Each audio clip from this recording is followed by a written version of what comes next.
உறவுகள் அனைவருக்கும் அன்பான வணக்கம். நான் உங்கள் அன்பு தோழி இலக்கியா. இன்றைய தினம் நான் உங்களுக்கு செய்து காட்ட போகிறது என்ன அப்படின்னு சொல்லி சொன்னால், ஜஃப்னா ஸ்டைலில் ஸ்வீட் அண்ட் ஈஸி இந்த ரெண்டையுமே மென்ஷன் பண்ணிக்கொண்டு உங்களுக்கு ஸ்வீட்டாகவும் ஈஸியாகவும் செய்யக்கூடிய ஒரு பிரேக்ஃபாஸ்ட். இது பிரேக்ஃபாஸ்ட் மட்டும் இல்லை, நீங்கள் ஈவினிங் டைமில் டீ டைமுக்கு ஸோ பிள்ளைகளுக்கு செய்து கொடுக்கலாம். உடல் நலத்துக்கு சத்தானதும். ஓகே, நான் இதுக்கு தேவையான இன்க்ரீடியன்ட்ஸ் வந்து பாசிப்பயிர் எடுத்திருக்கிறேன். ஒரு 100 கிராம் பாசிப்பயிர் எடுத்திருக்கிறேன். தேங்காய் பூ எடுத்திருக்கிறேன். தேவையான அளவு சுகர் எடுத்திருக்கிறேன்.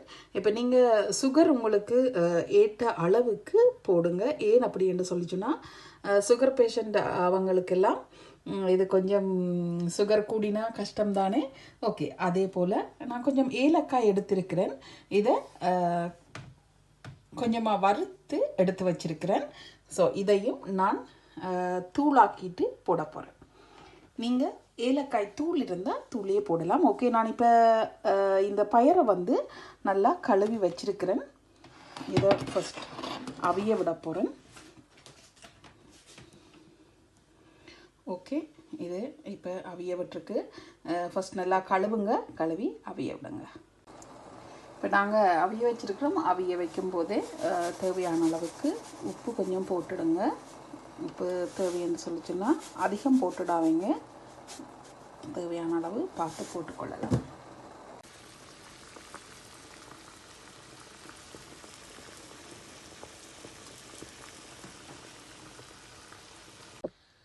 ஓகே, இப்போ நான் அவிச்ச பயரை எடுத்து வச்சிருக்கிறேன். அவிச்சு வடித்து எடுத்து வச்சிருக்கிறேன். இந்த பயரை வந்து நீங்கள் கொஞ்சம் கூடுதலாகவே நல்லபடியாக அவிய விடுங்க. ஏன் அப்படி என்று சொல்லிச்சுன்னா, அப்போ தான் இந்த பயர் வந்து நல்லா அவிஞ்சு கொடுக்கும். நல்லா பயர் அவிஞ்சிருக்கு பாருங்கள், நல்லா பூ போல் தெரியுது. ஸோ அப்படியே இந்த எடுத்து வச்ச தேங்காய் பூ, மற்றது இந்த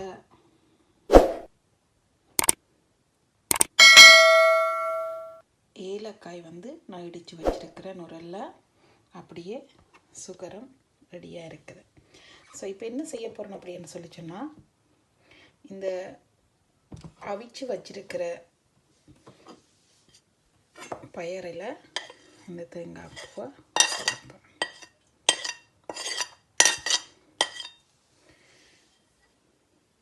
அப்படியே சுகரையும் போட போகிறேன். நீங்கள் சுகர் பார்த்து போடுங்க, உங்களுக்கு தேவையான அளவு இனிப்புக்கு போடுங்க. நான் கொஞ்சம் ஸ்வீட்டாகவே செய்யணும்னு ஆசைப்படுறேன். செய்துட்டு நீங்கள் இதை வந்து இப்படி ஒரு கரண்டி எடுத்தீங்க அப்படின்னு சொல்லிச்சுன்னா உங்களுக்கு ஈஸியாக இருக்கும். நல்லா அது இப்படி போட்டு மசிக்கிறதுக்கு. அப்படி உங்களுக்கு இப்படி மசிக்க முடியல,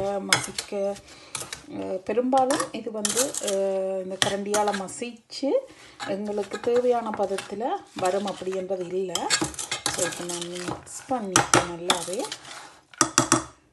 அப்படியே நல்லா மசித்து மிக்ஸ் பண்ணிட்டேன். இப்போ என்ன செய்ய போகிறோம் அப்படின்னு சொல்லிட்டுன்னா, இந்த இடித்து வச்சுருக்கிற இதையும் ஏலக்காய் தூளையும் இதுக்கு போட போகிறோம்.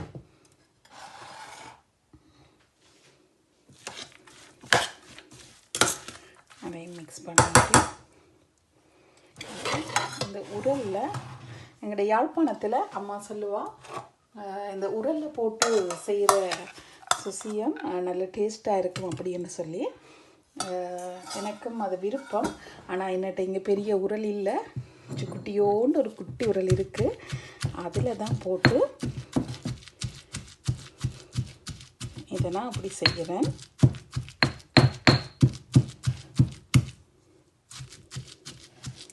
பொறுமையாக செய்யுங்க.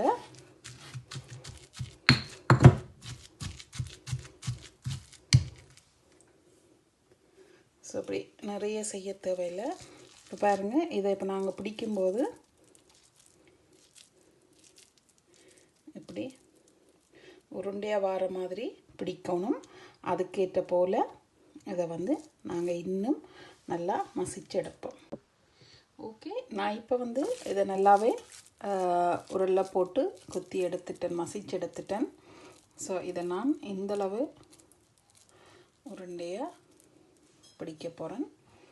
பாருங்கள், இந்த மாவோட பதத்தை உங்களுக்கு தெரியும்.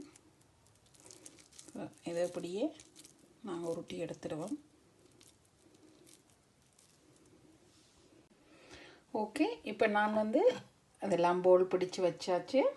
போல் எல்லாம் ரெடி பண்ணிட்டேன். இப்போ என்ன செய்ய போகிறேன்னா, கோதுமை மாவு எடுத்திருக்கிறேன். இந்த கோதுமை மாவில் கொஞ்சமாக உப்பு போட போகிறேன், கொஞ்சமாக மஞ்சள் தூள் போட போகிறேன். இப்போ இதை நல்லா தண்ணி விட்டு கரைக்க போகிறேன். தோசைக்கு நாங்கள் எப்படி மாவு குழப்பமோ அதோட பதத்துக்கு இந்த மாவை கரைச்செடுத்தோம்னா கட்டி இல்லாமலுக்கு நல்ல ஸ்மூத்தாக இருக்கணும். இது நீங்கள் கரைச்செடுத்தீங்க அப்படின்னு சொன்னால். ஓகே, இப்போ இந்த மாவு தயாராகிட்டுது. பாருங்கள், இந்த மாவுடைய பதம் வந்து எப்படி இருக்குது அப்படின்னு சொல்லிச்சுன்னா, பாருங்கள், அந்த தோசைக்கு நாங்கள் கரைப்போம் தானே, அந்த மாவோட பதத்துக்கு நல்ல கட்டி இல்லாமலுக்கு நீங்கள் தண்ணியில் கரைக்கும் போது உங்களுக்கு நம்மளாவே தெரியும் கட்டி மாதிரி வரும். ஸோ அப்படி இல்லாமலுக்கு எடுங்க. இப்போ என்ன செய்ய போகிறோம் அப்படின்னு சொல்லிச்சோன்னா, இந்த போல்ஸ் எல்லாத்தையும் இதுக்குள்ளே போட போகிறோம்.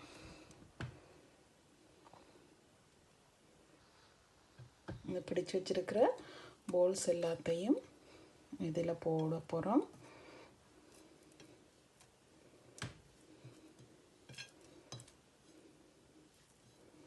ஓகே, அதிகமாக போட்டாலும் பிரச்சனை.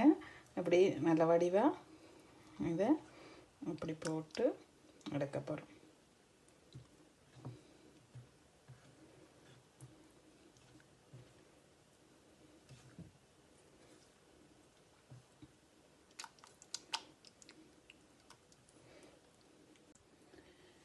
இப்போ எண்ணெய் ஹீட் ஆகிட்டுது. இதை இப்போ நான் அந்த போல்ஸ் எல்லாத்தையும் மாவில் போட்ட போல்ஸ் எல்லாத்தையும் ஒவண்டா எடுத்து இந்த எண்ணெயில் போட்டு பொரிச்செடுக்க போகிறேன்.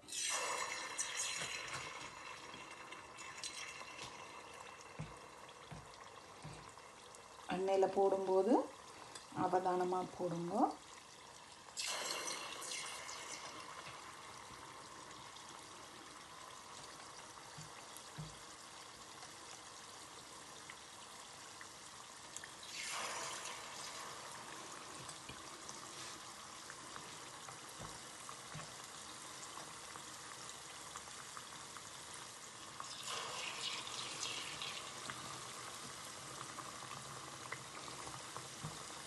நிறைய போடாதீங்க, உங்களோட பாத்திரத்தில் அடங்குற அளவுக்கு அளவாக போட்டுக்கொள்ளுங்க.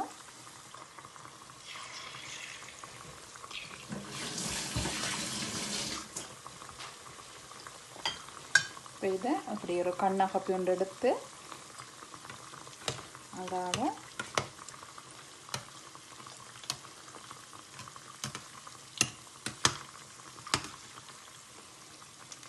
கொஞ்சம் வெயிட் பண்ணுவோம்.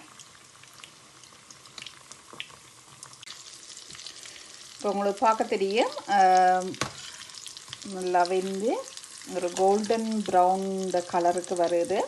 ஸோ நாங்கள் மஞ்சள் போட்டபடியாக எங்களுக்கு கொஞ்சம் அவ்வளோ பெருசாக தெரியலை.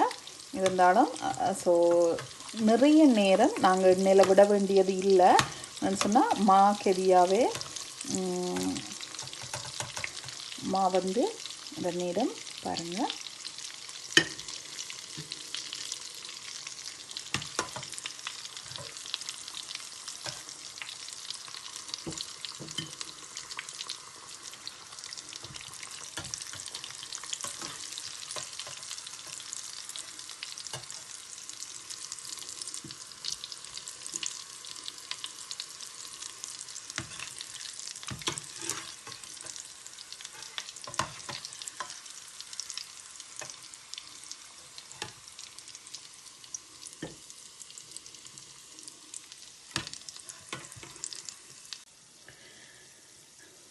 ஸ்வீட்டான டேஸ்டான